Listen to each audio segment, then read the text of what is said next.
This is a further prelude to today's episode of Into Your Head Podcast Hello.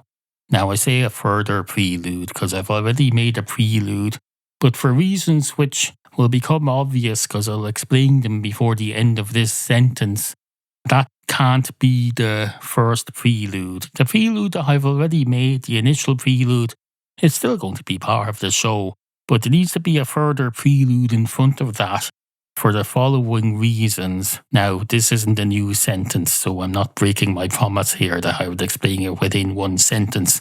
No, that was a colon, not a full stop. So, the reason there needs to be a further prelude before the initial prelude is because I start the initial prelude the exact same way that I started the previous episode, and for reasons which I explain quite accidentally in the second prelude that you'll hear after this, that's a bad idea. It just didn't occur to me until now that it's a bad idea. But no, it is a bad idea. So I disagree with what you'll hear me arguing. It doesn't really matter that I'm starting my prelude with almost exactly the same words with which I started the previous episode. I've decided now it does matter. It doesn't matter. I don't want people coming along and hearing the first 2 or 3 words and going, no, that's the same episode. I've already heard that. And not only that, I've already judged that. I've just forgotten to unsubscribe. No, that'd be like shooting myself in the foot. I wouldn't do that. If I was going to shoot myself in the foot, I wouldn't automatically assume that I'd shoot downwards into the top of my foot.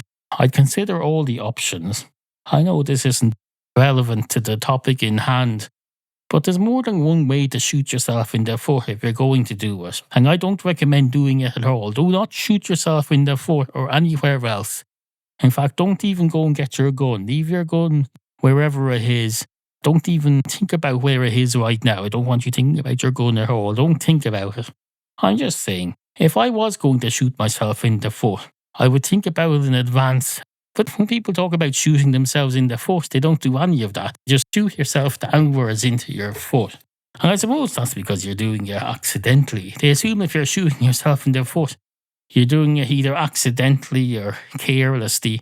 But no, if you were to plan to shoot yourself into the foot, I think it'd be more likely that you'd shoot yourself from underneath the foot. It'd be hard to do, but if you could somehow put the gun under your foot, pointing upwards, preferably just under your heel, so we'll go up through your leg. And now I'm thinking about that. In order to access the sole of your foot, you'd have to bend your leg. You'd have to basically be sitting like I am now. One of your legs folded over the other so you can access the underneath of your heel. And that's not going to go up through your body at all. At best, it's going to go up through your lower leg and then out through your knee. Maybe that's all you want. You shouldn't even want that much. You shouldn't be shooting yourself at all. If you're going to shoot yourself, do it that way. Aim to shoot yourself in the foot from underneath. It's a lot more desirable than shooting yourself anywhere else, I can tell you. It's going to go up through your foot and then out through your knee. Is that what kneecapping is? I'm not sure. Is kneecapping where they shoot you from behind and you blows your kneecap? I've never understood that. We had a lot of kneecappings in the news from Northern Ireland. I don't think anyone understood exactly what it was. And I think they kind of decided that it's not really the done thing to ask. Because God forbid you should understand the news. It's stuff that's going on for 30 years on this island. Nobody knows what kneecapping means. All they know is that it's terrible and it's done by paramilitary organisations. It was doled out as punishment to go and kneecap you. I don't think anyone understood what it is. But no, if you shoot yourself in the foot from underneath in the hope that he'll go through your body, it won't. Because your leg is bent, because you have your leg folded so you can access your foot from underneath. At best, the bullet will go up through your lower leg and then out through your kneecap from behind. And does that count as kneecapping? I don't know. If you want to do kneecapping, there's probably easier ways to do it. But why would you want to do that? You wouldn't and you shouldn't. I know what you're thinking there. You're thinking, oh, this is the same episode again. He started the previous episode by saying, I know what you're thinking there, or something like that. Or maybe he said something like, now I know what you're thinking. He said, it's either I know what you're thinking or I know what you're thinking there. He usually says, now I know what you're thinking there. So it must be the same episode. But no, I didn't say all this extra stuff on top of that on the previous episode, did I? No. I went on about the other podcast that Spotify automatically plays after mine when I'm listening. I wish they wouldn't. And I didn't do that here, did I? No, I didn't. So it should be obvious that it's not the same show now. Unless you're one of those people who just listens to the first 3 seconds and says, oh no, that's not for me. That's not for me. Fuck that shit. He started with the same 2 words again. No, that's a rerun. No, it's not a rerun. Haven't been reruns on this podcast for years. I was thinking of doing one last week because I hadn't put anything out for a while. But then I decided, no, it's August. Nobody does anything in August. They're not expecting anything. Even television closes down in August. In fact, television closed down in August of 2004. There's been essentially no television since then. There's just pure fucking shit. That's what television is now. Television is pure shit. And you do well to avoid it and not have your expectations for internet content be the same as those that you have for television. No, wait a minute, I shouldn't be telling you that. I'm telling you to have higher standards of expectation for my podcast than you have of television. Forget I said that, because television has had a 70-year head start. And shitty as it may be, I'd be putting myself at an extreme disadvantage if I were to say, no, pick whichever is better, the television or me. We have one of those in near Dublin. There's a big television station in near Dublin.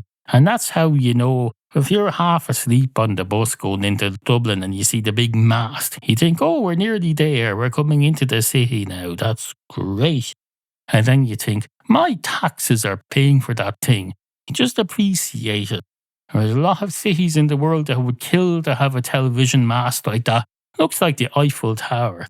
The RTE television and radio mast on the south side of Dublin City, beside a main artery into the city, and it looks a bit like the Eiffel Tower.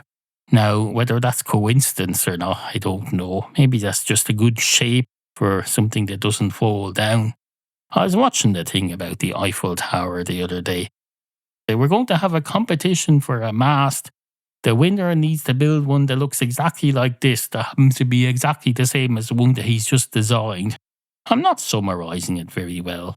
If I was able to summarise it very well, there'd be no point in someone making an hour-long TV documentary about it. That's a good way to test it, you know. If you're thinking of making a documentary about something, try explaining what you're going to make the documentary about in 30 seconds. And if you can do that, then there's no need to make a documentary about it at all. There's no reason to, because it's too easy to explain that. Any loser can explain it in 30 seconds. If you're standing at the bus stop and someone goes, I wonder how the Eiffel Tower came into existence, and someone can tell you about it in the space of a minute, just standing there at the bus stop. No, you've no business making a documentary about that then. It's too easy. Make something that can't be explained easily. Figure out how to explain it easily, but do it in a way that someone at the bus stop won't have already figured it out. You have to give yourself a bit of a challenge. If you're able to cut your whole show down to half a minute and recite it at a bus stop or over a bar stool or whatever, if you're standing over a bar stool having a chat with someone else over a drink, now you're probably wondering, why would you be standing over a bar stool? Well, I can think of at least one reason. If you're in a bar that's quite full, if there's one bar stool left and there's at least 2 of you, it's going to be rude of someone to just take the bar stool and sit on it while they're talking to someone who then doesn't have a seat. So they'll have a chat over the bar stool. They'll use the bar stool like a table. And they'll say, oh, we'll just chat over this bar stool. We'll use the bar stool. It won't go to waste, so it'll be used to protect our personal space. It'll provide some space between us. It'll be like talking over a miniaturized counter or a table or something. It's still a bar stool, but we're talking over it. We're not putting our arse on it. And that's a good way to go about it. That's what I think anyway. Do you think that? You probably don't. You probably don't. Give me about 40 minutes of your time and maybe I'll convince you otherwise. We'll see.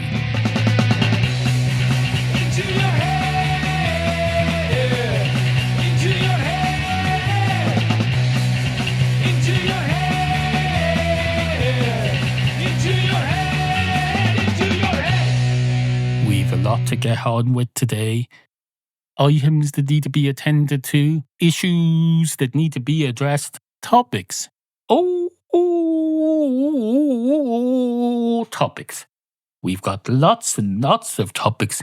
We're positively booming to the seams with topics.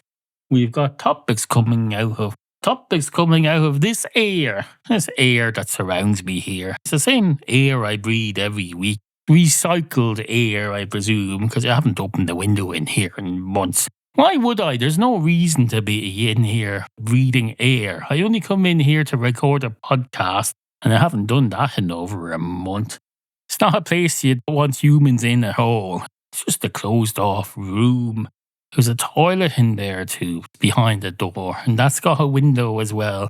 Why it needs one, I don't know. A toilet shouldn't need a window or ventilation of any kind. It's literally got pipes that lead straight to the outside world. If you can have two-way pipes that provide water one way to your toilet and inlet pipes that serve your toilet, surely to Christ, one of them should be able to provide enough air so that the toilet never needs to have an open window. You would imagine they do that, because a lot of toilets nowadays, they don't even have a window. But people don't go, oh, that's fine, there's plenty of ventilation coming in from the outside world through the service pipes for this toilet. But no, apparently not. They don't put air in the supply, in the sewage supply, at least not for domestic customers. They don't put air in there. So people who don't have a window, they have to have some sort of ventilation system powered by electricity.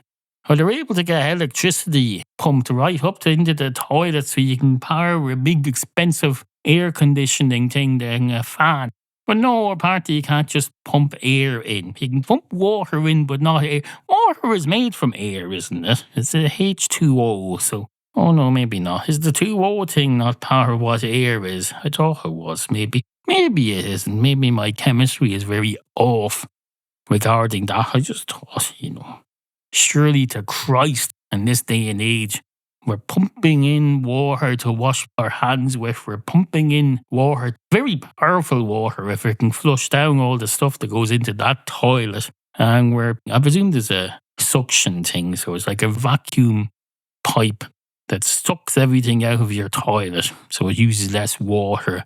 How did you mention it? I saw a thing once about a house where it was designed where there's built-in vacuum cleaner system. Every room you go into, you bring your vacuum cleaner nozzle with you and you just plug it straight into the wall, and that's the vacuum. It's a bit like there was that fella on the Sesame Street, the Snufflelopacus, kind of like a brown elephant. He had a big long trunk thing that were all supposed to be fascinated by as children. They said, oh, look, this big yellow bird thing. He's got an imaginary friend called Snufflelopacus now. You're supposed to be impressed 3 or 4 years into this after we'd already seen every type of Muppet animal under the sun.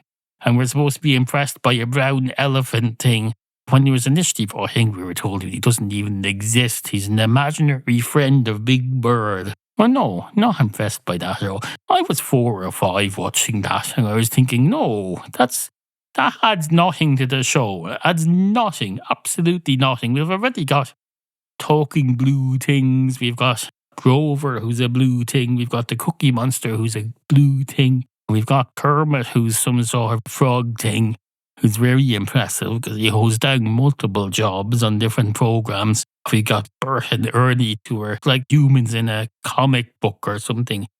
And for some reason, they're kept separate from the other Muppets on Sesame Street. I don't know why that is, but they're kept kind of semi-separate. You have the Bert and Ernie segments. Sometimes you see them interacting with a human child. I always thought of Bert and Ernie as human puppets, human Muppets, in that they weren't really a Muppet animal. They were Muppet humans. They were more like humans. They were representing what a human would be like in that world of Muppets. But they ruined it by bringing in a proper flesh child into it sometimes. So you could see, oh no, they're not really humans at all. They're Muppets. But they're still different from the other Muppets. So what's that about? I don't know. People think I'm obsessed with the Muppets. I come on here and I say, hello, the Muppets, the Muppets, the Muppets, the Muppets. And I've made several episodes of Matchstick Cats about the Muppets as well. Usually Sesame Street, because it's delved into my memory as a child. I was brought into this world in the late 1970s. I was brought into a world where a child's world was Muppets and that's it. There was just Muppets and going to the toilet and eating and sleep and Muppets. And that was it. It was just all Muppets all the time. There was nothing else. I'll tell you what we didn't have. We didn't have Barney the dinosaur. We didn't have... we had Irish puppets, of course. We had that fucking thing. We had that fucking thing, Bosco. And we had Wonderly Wagon. We had that. Of course, they recorded over the original tapes from that, so you don't get to see that anymore. Same as they did with that original Muppet Show in the 60s. There's a show called Sam and Friends. The black and white precursor version of Kermit, who wasn't quite a frog yet. He was in Sam's imagination. They made 8 years worth of that. They made it every day. They performed it live for 8 years. And then they lost all the tapes. They didn't keep any tapes. They said, fuck this shit. These children who we make this for are all grown up now because it's been on for 8 years, so we can tape it over. It's not like anyone's going to want to come back and watch this and as an adult. No reasonable adult anyway is going to want to do that. Any child who grows up to be an adult and who still wants to watch our stuff that was designed for children, we failed them and we don't want to know about children who we failed. We don't. Because it'll end up being like that thing with Bruce Willis in it. Spoiler alert. He's a ghost. He's dead in it. Well, you don't know that till the end. Or until you listen to this thing I tell you about it. Bruce Willis is in this. He's being shot dead at the very beginning of the movie in front of his wife by some kid who he failed as his psychiatrist. He failed to fix this kid, and he's turned into a murderer who comes back and murders psychiatrists. So the psychiatrist spends the rest of the movie as a ghost, trying to repair all the stuff he failed to do, and finding some child who needs help and not failing him, and then all that stuff. And that's a bit like what would happen if you were Jim Henson, who spent the early years of his adulthood making Sam and Friends in the 1960s. He didn't keep the recordings because if you're 8 years into that and the children who are on it haven't graduated into adulthood yet, you don't want them to be looking up and saying, oh, I wonder why I've turned into a failed adult. I need to do some research. Let me look into these television programs I used to watch as a child. Maybe they're responsible. No, because then they'll find a recording of Sam and Friends in some library somewhere or nowadays on the internet. And they'll say, oh, I know, it was that shit. That shit failed me. That shitty, low-rate precursor to Sesame Street that wasn't even educational. That failed me. I'm going to find out who did that and go back and shoot them. Well, no, they can't do that, fortunately. They didn't keep most of the tapes. They recorded over. They performed it live twice a day on local television, and they've recorded over most of it. There's very little available. So any child who has failed by that can't go back and find the evidence of it having failed them and then go and shoot, which would be wrong anyway. It's not an educational program. It doesn't have a responsibility to turn you into a normal adult. That's the responsibility of the other elements in your life. But no, it's a good safety clause, especially in those days. Because this was before Sesame Street. The likes of Jim Henson, he hadn't yet had decades of experience in educational television. He didn't have the full resources of the Sesame Workshop and all of that with educational experts. No, he just had a couple of puppets that he made at home. He was barely able to sew, from what I understand from documentaries. He was terrible at sewing. So he made all these puppets in his bedroom and he went on and says, hello, this is Sam and Friends.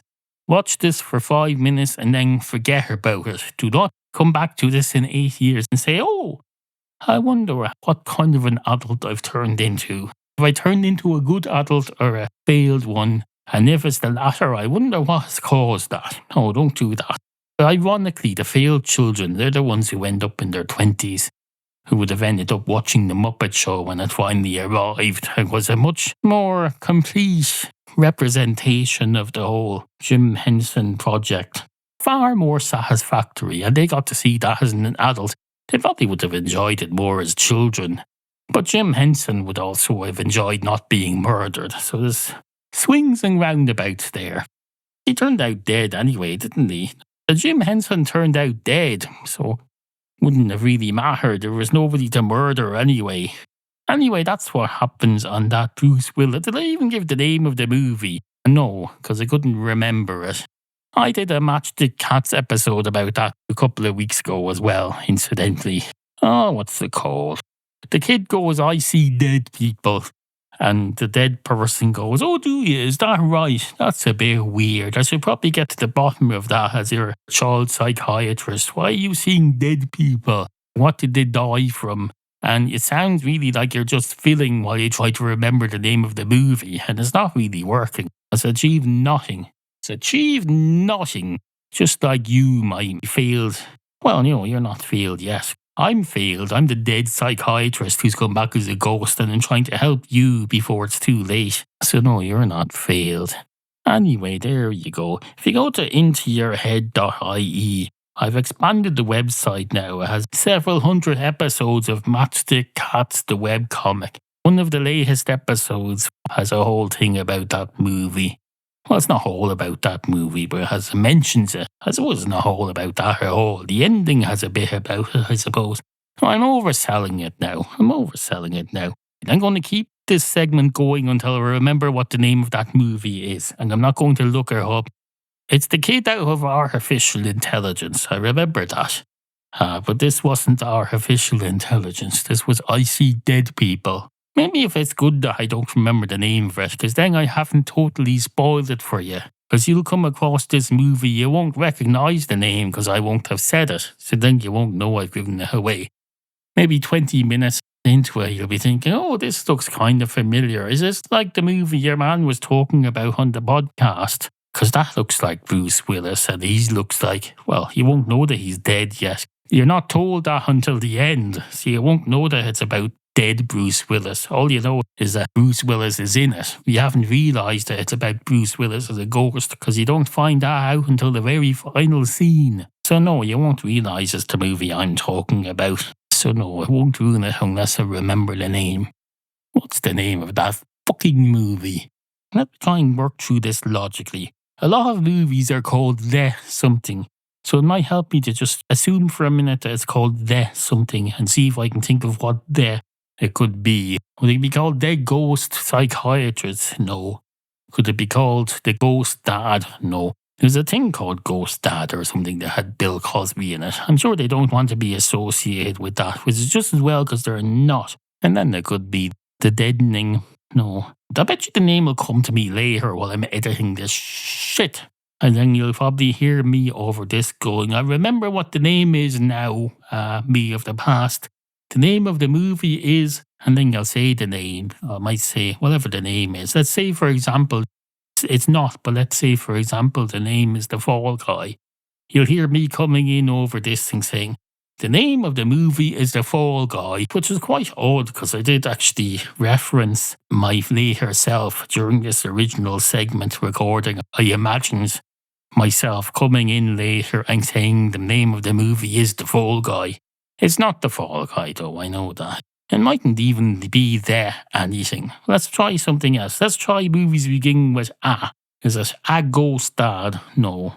Is it A Bruce Willis as a ghost movie? No. I'm going to look her up. Fuck this, I'm looking her up. It's annoying me now.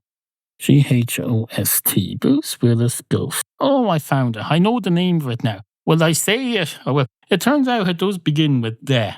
So I should have stuck with the "the" thing for another while. This goes to show that's not a helpful method of remembering stuff. Turns out it does start with "the." I'm not going to tell you what it's called because there's still a chance that he'll see this movie at some point and it won't be spoiled for you because you won't associate it with me talking about it on here until the very end. So we have the best of both worlds. I've told you all about the ending, but I haven't spoiled it because I haven't told you what the movie's called. Of course, if you've seen it before, you've got a whole new thing ahead of you because everyone knows the thing with that movie is the second time you watch it, it's like a whole completely different movie. And everyone thinks it's great to think, oh, I've watched that before. Second time I watched it, I went back into the cinema straight after watching it for the first time because I thought, I bet you if I watch this again, it'll seem like a whole different movie. Because I come into it with new information. Basically, your first watching of the movie gives you spoilers for your second watching. People have the nerve. They'll say, don't spoil that movie for me, especially that particular movie. The movie is full of spoilers. So when you go back and watch it the second time, it's all spoiled. It's a self-spoiling movie. What the fuck? No. Just no. Into your head. This is an interlude to today's episode of Into Your Head podcast. Hello. Now, I'm not claiming that it's the only interlude, so I should say an interlude. This is an interlude, there may be more than one, which means that neither of them will fall exactly in the middle of the programme. But that was never the point of interludes. They don't have to come exactly in the middle. That's not how it works. And you Americans should know that very well, because if you only had interludes right in the middle of your television programme, then you'd have far few commercial breaks than you have now. And what you have now is far too many. You have several interludes during every half-hour situation comedy. If an interlude was only meant to be one thing, right jam-packed halfway in the middle, for one thing, the writers would have to make sure that Roseanne or Frasier or whoever was speaking would get to the end of their point exactly 15 minutes into the 30-minute episode. And that wouldn't work at all. You'd have to go, now there's an interlude right in the middle. And for one thing, you probably already realised there would have to be 12 minutes in, because you'd have to do the 6 minutes of commercials and then you'd have exactly another 12 minutes after that. But that's not the case at all, so why worry about that? Well, I wasn't worrying, I was just explaining. I'm not worried about that at all. It doesn't bother me one iota, not in the slightest, which is surprising because I'm whacked up on energy drinks. Every little thing should worry me. I should be tense to the bone. Well, no, I'm not worried about how we're going to plan our interludes in an American situation comedy in the 1990s. Do you even have any left? Do you have any sitcoms left? You probably don't. They're all gone. I know they brought back both of the situation comedies that I mentioned there, Roseanne and Frasier. Made an absolute cat's breakfast of Frasier. I haven't watched the Roseanne one, nor do I intend to, because Jesus Christ. That's why. Because Jesus Christ. That's why. And I don't mean because Jesus Christ compels me to not watch it. Why would Jesus do that? In my belief system, maybe yours is different and you're entitled to have a different belief system than me. But no, in my belief system or lack thereof, Jesus Christ wouldn't come along to me and say, what in the name of me are you doing? You're going to watch the reboot of Roseanne. You do realise, spoiler alert incidentally, she gets killed off quite early. And then there's a major change to the focus of the programme, even though it continues somehow. At least I assume there's a major change. Again, I haven't watched it. I've heard they kill her off and then her fictional family continues to exist. That's quite realistic, really. Because when someone is killed off in the real world, everyone else continues to exist. That's a realistic portrayal of death. When someone dies in real life, it doesn't end like a situation comedy ends or like Breaking Bad ends. It continues. And I don't mean it continues with a one-off special where they show what happened to Walter White's young accomplice, what's his name, in a one-off Netflix movie. No, it continues completely. And I know you're also thinking in sitcoms, they don't kill off the character usually at the end. No, that's true. Maybe I'm thinking more about television dramas. They kill people off in sitcoms sometimes, though. Only out of necessity, because the actor insists on not being alive anymore or something. Or whatever happens. Suffice to say, I haven't seen Roseanne, which became The Colours. I haven't seen it. From what I understand, they handle the death of the Roseanne character very realistically, in that they don't just all cease to exist. Their life continues. That's realistic. It's more realistic than any sitcom I've ever seen before. I know it all happened out of necessity. But no, she did them all a favour by getting herself removed from that. What was it she does? I think she went on the internet and they thought, oh Christ, Roseanne has said something controversial. This is the end. Let's shut it all down.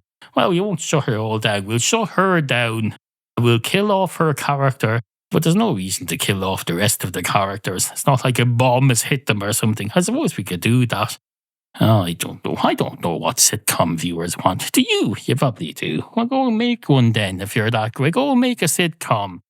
Find someone who will let you make a sitcom for them and make a sitcom. Say, hello, I have a situation in my head that I think would make a good situation on the television for other people to put into their heads. It's not a real situation, it's a comical situation. A series of approximately 100 situations. They all happened in the same room of the same house, and they involve the same 4 or 5 people, and I'd like to propose that it be put on television. And of course, the television station nowadays will say, no, you can have 9 episodes and then we'll see. And then they'll say, oh, Christ, is this what has come to? If there's a situation comedy, we need 26 episodes a year. They need to be run from September to... What's that song? There was a song. Funnily enough, it was the theme tune of an English situation comedy made to December. There's a song that goes something like, for something and something, and it's a long way from May to December. Well, May to December, actually no. I was thinking May to September, because that's when the sitcoms had their break, traditionally, in the old school of television. I know that doesn't work. And that's often English television sitcom as well. They run for 6 episodes a year. They say, here's a full season, it's 6 episodes, and then we're done. Are you going into your head? 2 dogs walk into a bar. One of the dogs goes straight up to the bar counter and says, woof. Woof, woof, woof, woof, woof, woof, woof, woof, woof, woof, woof, woof, woof, pant, pant, pant, pant, pant, woof, woof, woof, woof, woof, woof, pant. And the man behind the bar says, that's exactly why we normally do 2 cats walk into a bar stories. I mean, look at this shit. Absolute meaningless drivel coming out of you. Look at you. You're there, you're salivating all over the place. There's drool coming out of your mouth. The only thing you're capable of drinking with that little brain of yours is water out of a bowl or a puddle or something. You've no business being in a bar, sir or madam. It doesn't really matter. It isn't the 1930s where we have men going one door and women the other, and then they swap over at some point. Did we have segregation of men and women in bars in the 1930s? I don't know. Why is the 1930s even occur to me? Was it because it was wartime in much of the world? Maybe. There was no war on here in Ireland, I can tell you. We had our war in the 1920s or the 1910s or something. We had the civil... Oh, maybe that was the 30s. When was the Irish Civil War? I don't know, and this isn't the history podcast, so I'm not going to look into it. Suffice to say, officially we didn't have World War II here. We officially weren't part of all that. I thought maybe we had segregation of men and women in bars at the time. Maybe not. You would think the amount of poverty at that time, how would we have enough money to have 2 bars where one will suffice? How would that work exactly? It wouldn't. Businesses were still rebuilding after all the bombings of whenever we had that civil war thing, wherever you call it. They were still rebuilding all the buildings after that. Nobody had the luxury of being able to have 2 bars. So maybe that's why a lot of pubs in Ireland, they have a bar section and a lounge section. And if you ever have the misfortune to go into the bar section, what happens is you go into this other door and you're at the other side of the bar. There's a load of old men sitting along at this thing that's basically a shelf that they get served over. That's called the bar. And the people look at you. I lived in a town called Athy until a couple of years ago. And all the bars in there are like that. You go into a bar, you get confused because suddenly you think you're in someone's sitting room. Everyone turns around and looks at you. What in the name of Christ have I wandered into? And it looks like someone's house from the outside as well. Well, that's what happens if you go into a bar section of a pub that has a bar and a lounge. Now, I don't know if they still do that. Maybe they don't do that anymore. When I do my 2 cats walk into a bar story, I'm probably causing confusion now because I'm not thinking of the two cats going into a separate door that goes into a bar section. No, they're going into a pub and they're going up to the bar counter. I think they do make that clear. I say one of the cats goes straight up to the bar counter. Anyway, then the dog just continues to go woof, woof, woof, pant, pant, pant, pant, pant. And then the other patrons are saying, oh, I see what you mean now about the dogs, why you don't let them in. Just don't be careful though, because that might be a personal assistant guide dog. You need to let them in, they're important. So just check with that dog there. Before you mock him any further, just ask him if he's a guide dog, because then we just ask him. And the barman says, oh, that's a good idea. By any chance, sir or madam, are you a guide dog or a personal assistant dog of any kind? Because if you are, then I'll call off my criticism of you immediately, because you're entitled to come in here and not be judged. And the dog goes, woof, woof, pant, pant, pant, woof, woof, woof, woof, and wags his tail. And the barman says, well, now you've put me in a difficult situation because you seem unable to answer my question. So I have to assume now that you might be a guide dog, because I don't want to make that mistake again. No. What would you like? And the dog goes, woof, woof, pant, pant, woof, woof, woof, woof, woof. And then a cat turns up behind him and goes, for fuck's sake, give this dog a pint of Guinness and give me a pint of Guinness, and then bring it down to my table here. And the barman says, oh, this is a first. You don't usually go down to your table. And the cat says, yes, there isn't usually a dog at the fucking bar. What is going on here? You're going to drive all of us away. And the barman says, I know, sir, but I'm not entirely sure that this isn't a service animal. And as you know, I'm not going to get rid of a service animal. For one thing, it's probably against the law. For another thing, it's wrong. If you were a guide cat, I would automatically respect you. Now, I respect you anyway because you're a cat and not a dog. But if I didn't respect cats in general in this bar as patrons, and you came in, and even if I had a sign up saying, no cats are Nazis, and you came in as a cat, I would not kick you out until I was absolutely 100% sure that you're not a service animal. Now, in this case of a cat, I am 100% sure because there's no such thing as a guide cat. Although that's not true either. People have cats as emotional support animals. But then, of course, you'd have to have a human with you. I think that's how I'd know. Unless it's your night off, I suppose. But if it's your night off, then surely you just want to be treated the same way as everyone else. Like when a celebrity tries to go for a nice quiet pint, they want to be treated the same as everyone else. I assume the same is true of working guide cats. And the cat says, what in the name of Christ are you talking about? And the man behind the bar says, oh, I don't know. It's been over a month since I recorded. It'll get hard to get back into it. And the cat says, did you say you're recording this? And the barman says, no, I didn't say I'm recording this. I said it's been a month since I recorded. And the cat says, okay, that's fine. That's fine. And how about this dog here? And the dog says, pant, pant, pant, woof, woof, woof, pant, pant. And the barman says, I wonder why he's saying the word pant and saying the word woof instead of actually making those noises like a normal dog. And the cat says, oh, I think that's to get around the filter thing. There's a filter thing in the production process that filters out any noises that are not words or vocals or music. And that would be a problem if he was just barking. So he says the word pant. Quite intelligent, actually. Are you sure he's not a service animal? That's quite an intelligent thing to do. And the man behind the bar says, oh, Christ. Now I have to think about that as well. Fucking hell. Dog, are you a service animal or not? And the dog says, pant, pant, pant, woof, woof, woof. And then it goes and has a shit in the corner. And the barman says, okay, we're coming to a point where I really need to find out whether or not this is a service animal. Because I can't let this go on all night. I've had shitting everywhere. And then going around pissing as well. I mean, come on, Jesus Christ. Jesus Christ Almighty. May the Lord God, Jesus Christ, come down on me like a ton of bricks. And the cat says, why in the name of Christ are you wishing for that?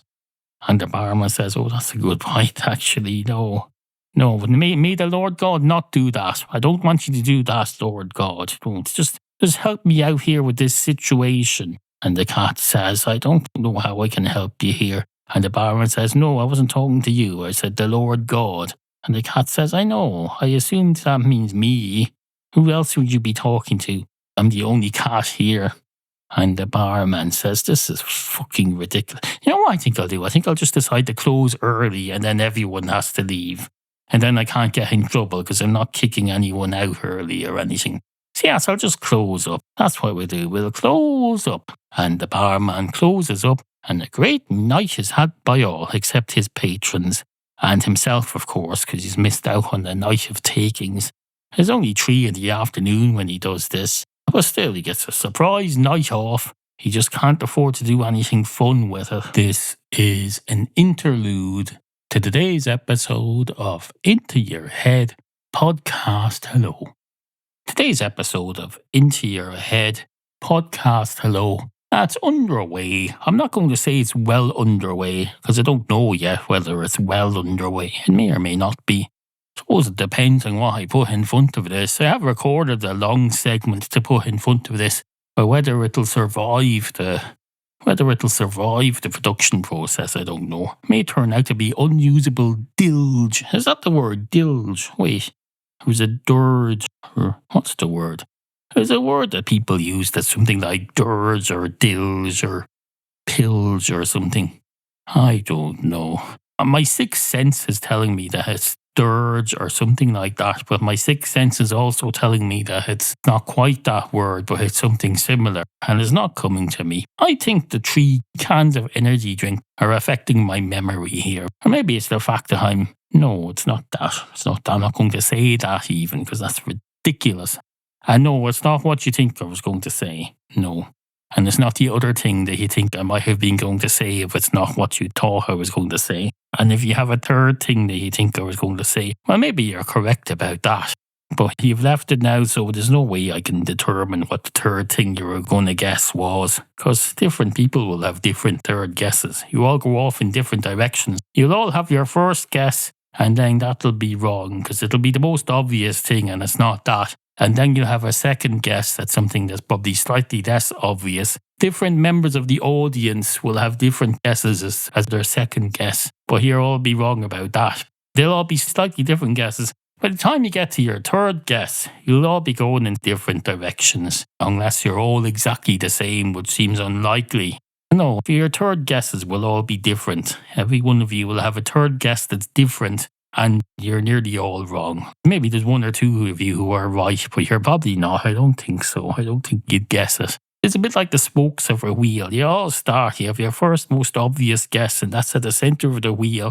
And then you have your second guess, and you radiate out. Why am I saying this? This is fucking ridiculous. This is like something you do when you're learning economics. They'll say, oh, I'm going to tell you about price equality equilibrium of supply. And the way we're going to learn it is by drawing a picture of a wheel. That's the sort of thing to do in economics. I did economics, and I did very well at it in my first year in college. It was all just drawing pictures to illustrate things, and all you had to do was remember what the picture meant. You just drew a picture. Go, oh, here's the bit about demand equality equilibrium of supply in the local economy. I just have to remember to draw a sort of a darts board, and then you put a line going up that way up to the top left, and you have another line going across the way. I suppose a darts board is more suitable to a pie chart than an X and Y axis chart, but they do have pie charts. They're just not as memorable as the X and Y axis ones. But that's fine. That's why you use the dartboard, because that makes it more memorable. You use an example from real life. Instead of drawing a circle with loads of lines coming out of it, you say, I'm going to draw a dartboard, and that'll help me remember. And then I'll have a mnemonic to remember all the words I have to think up. This isn't from economics. This is just an example. But say I wanted to memorize the first 10 elements of the periodic table, which, if I remember rightly, which I do, hydrogen, helium, lithium, beryllium, boron, carbon, nitrogen, oxygen, fluorine, and neon. You might have a mnemonic to remember that. So you might think HHEL, that's a misspelling of hell. So you just have to remember the first 4 elements are a misspelling of hell. Hydrogen, helium, oh no, wait, they're not. Hydrogen, helium, lithium, beryllium. No, because I was thinking HHEL. No, it's HHLB. I suppose that's still a misspelling of hell. Any combination of letters can be a misspelling of hell. In fact, you could just go, the first 10 elements of the periodic table, you just have to remember that the initials are a misspelling of hell. And it's misspelled as follows. H for hydrogen, H for helium, L for lithium, B for beryllium, B for boron, C for carbon, N for nitrogen, H for something, whatever it was, and the other three. So you have 10 letters there, and you just have to remember someone misspelled the word hell, and they misspelled it really badly. I don't think there's even an E in there, is there? No. A couple of H's and a couple of L's. You just have to memorize a memorable misspelling of hell with 10 letters in it, and then you have your first 10 elements learned. That's not how I learned them, because I wasn't taught mnemonics in science. I learned them in history later on. I found them very useful then, but I didn't learn them in science class. So I had to just do it the old-fashioned way and just sit here like a fucking lunatic, saying words to myself until they were delved into my brains in a particular order. Now, of course, if I had had that system, the misspelling of hell, once you have that delved into your brain, you can expand that to learn the next 10. You want the first 20 elements of a periodic table. It's probably a bit of a stretch to have a further misspelling of hell with 20 letters in it. Because for one thing, that would confuse you. It might mess up your remembrance of the first 10. It's not going to serve you well. But maybe you could say a misspelling of hellish, or hellish plural, which would be hellishes. Something like that, and you expand it a bit. That would get you at least 15. Although, most likely, if I know school, and I think I do know school because I did go there, no teacher is going to tell you to memorize the first 15 elements of the periodic table. They're going to say the first 10 or the first 20. They're not going to go 15. Why would they do that? That would be ridiculous. Although maybe it wouldn't. Maybe they're hoping there'll be an external examiner who asks you to recite the first 20, but you've just learned the first 15 so well that when you recite it for them during the oral exam, you get to the 12th or 13th element, and the examiner, to save time, just goes, oh, okay, you clearly know the first 20. You can stop there. I'll go on to the next question. Maybe that's what the teacher is hoping. But that's taking a bit of a risk, isn't it? Gambling your future on... Well, firstly, on there being a system whereby there's an oral examination in a non-language subject. But they don't have oral exams in science. At least they didn't in my day. They only had them in languages. You'd be learning the Irish language. They'd have an external examiner come in. You'd be called up to an office somewhere, and they'd have a conversation with you in Irish for 15 minutes. And they'd say, oh, I've no idea what he's saying, so he's probably really good at Irish. I'm going to give him an A. Or else they'll say, I understood half of that, which means the other half must have been absolute gibberish because they didn't understand it, and I'm an Irish language expert, so I'll give them a C. What's halfway down the grade thing? I think it's a C. I know it's different than some of you other countries. I know you Americans, they probably give you A for everything. If you get a C in something in America, they think, oh, that fella's failing. He's being failed. He didn't get an A. No. It means we have a realistic system. We don't give everyone A's just because they show up. This isn't an episode of Saved by the Bell. This is real life in another country on another continent that's not in America. And we learn things here and we examine them properly. That's what we do. Two cats walk into a bar. One of the cats goes straight up to the bar counter and says, hello, can I have a pint of your finest? What's that dog doing there? And the man behind the bar says, it's the same dog that was here in the earlier segment, sir, so it's all been explained, so we don't need to go over it again. And the cat says, okay, fair enough, but it's in the way here. How am I going to get to the bar and have my little traditional conversation with my friend the barman? Who usually I can rely upon not to encourage dogs to come in here, but apparently that's a thing of the past now. And the barman says, well, it is a thing in the past and that it happened in an earlier segment, but you apparently can't leave it behind you. You need to keep bringing it up. And the cat says, I'm bringing it up because the dog is still there. Do you not hear him? He's going woof, woof, woof, woof, pant, pant, woof, woof, woof, woof, pant, pant. And the barman says, "Sir, the rest of the audience has moved on. Why can't you?" And the cat says, "I can't move on because the dog's still there. Look, it's going pant, pant, pant, pant, woof, woof, woof, woof, pant, pant." And the barman says, "Wait a minute, did we not resolve that already by me closing down the bar and going home for the night?" And the cat said, "Obviously not. Obviously you pretended to close down and we all went and hid behind the building for a few minutes until the dog went away.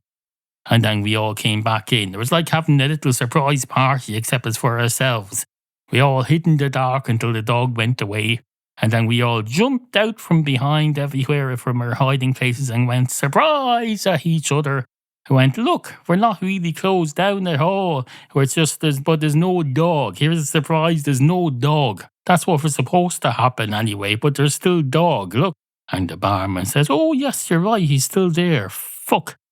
We fucked that one up royally, didn't we? How did we manage that?" And the cat says, "I know, I was thinking that it would work okay because we didn't do it as part of the story, so no one listening would have known. Even if the dog had been listening to this podcast, he wouldn't have known that it was all a trick. We went and hid behind in the hiding places and then waited till he went away. And then, oh, I know what it is. I know what it is, because we weren't narrating. We had stopped recording. We were doing this off air, so to speak. And because of that, there was nobody here to say, and then the dog gave up and went away. So the dog didn't give up and go away. Because that has to happen, even if it's just in the narrator's imagination. Somebody has to be there to imagine the dog giving up and going away, and our little ruse being successful." And the cat says, "Christ, so that's how everything works now, is it? Well, that's a bit fucking depressing." And the barman says, "I know, but here, have a pint of Guinness. Here you go. Have a nice little pint of Guinness, and I'll have the narrator deal with the dog now. Narrator, deal with the dog, please." And then the dog. The dog notices that everybody seems to have come back in and opened up the bar again. And he says, "Oh, maybe I should take a message from this. I think they don't like me. I think that's the problem here. They don't like me. People have some problem with me and they want me to go away. I think that's what the situation is." And then the dog decides to go over there, wherever over there is. Let's not say what over there is. It's going to another corner of this universe that we haven't described. It's like when someone on the TV show goes out through the door and they exit the set and you're supposed to imagine where they've gone. The dog has gone over there off set and we're not going to describe where he's gone. He's just gone. And then the barman says, "Thank you very much. Better late than never." And the cat says, "So is he gone now?" And the barman says, "I think so. I think so.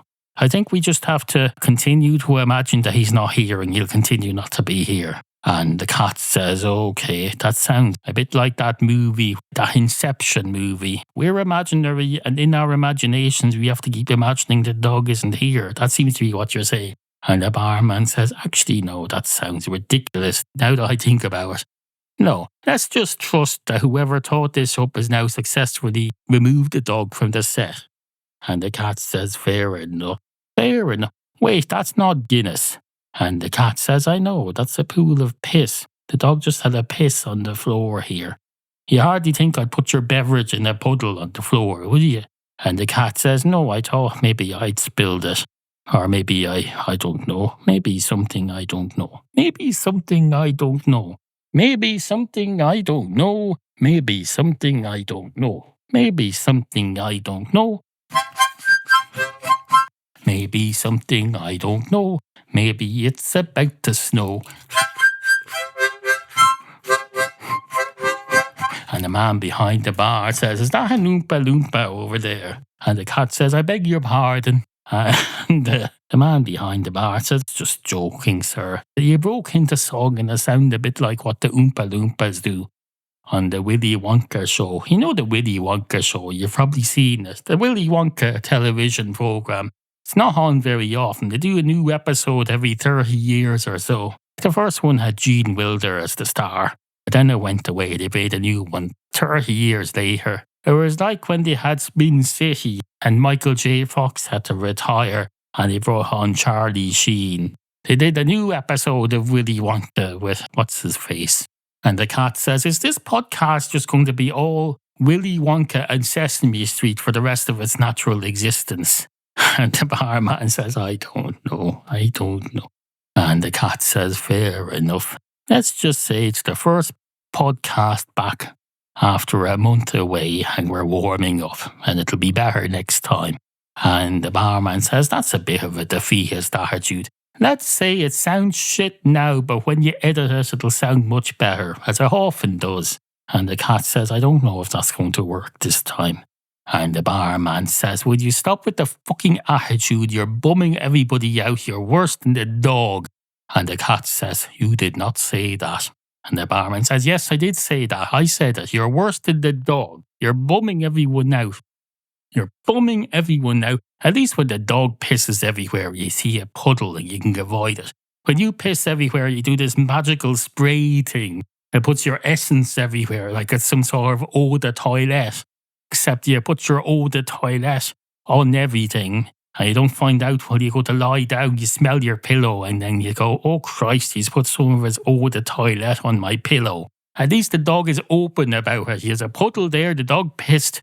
We can either walk around it or clean it up. And then the cat said, wait a minute, you think there's two options. You can walk around it or clean it up. What do the health and safety inspectors think about that? And the man behind the bar says, I'll clean it up eventually, obviously. I'm just meaning in the present moment. You can either walk around it or clean it up.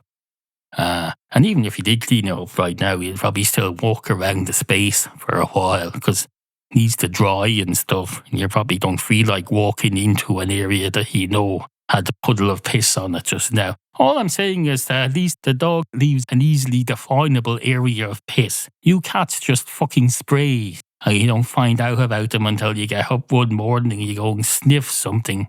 So you think, wait, something smells wrong. Or else you find out one of the doors in your house isn't closing properly because someone pissed on it and it's expanded. That's what happens. And the cat says, does that happen? I've never heard of that. And the barman says, have enough cats for enough decades and you'll have that happen. It's going to happen. And the cat says, oh, that's interesting. Yeah, right though. We're doing a bit too much of the Jim Henson and the Sesame Street and the Willy Wonka. We'll try and tone that down a bit. And the barman says, fair enough. I'm glad we had this little chat. We got it all out in the open. And the cat says, to be honest, I must say I hadn't realised how annoying my spraying everything must be for you other people who aren't cats. I see the error of my ways now. I'm going to continue doing it though, because it suits me. But no, you're right. I understand. And if I was capable of empathy, which I am, I would understand how that makes you feel. And I do understand how that makes you feel, because I am capable of empathy. I just don't act on it. I understand how you feel. I just don't do anything about it. I think that's the most you can hope for from a cat. And the barman says, I forget, is this podcast pro-cat or anti-cat? And the cat says, well, if you go to the website, you'll find there's hundreds of episodes now of something called Matchstick Cats, the webcomic. And there's also about 100 old articles, several of which contain two cats walk into a bar stories in written form. So yes, I think on balance we're pro-cat. And the barman says, well, that's fine then, I suppose. People will draw their own conclusions though. And the cat says, indeed they will, indeed they will. Indeed they will, indeed they will, indeed they will, indeed. And today's episode is brought to you by the letters C and D and the puddle of piss.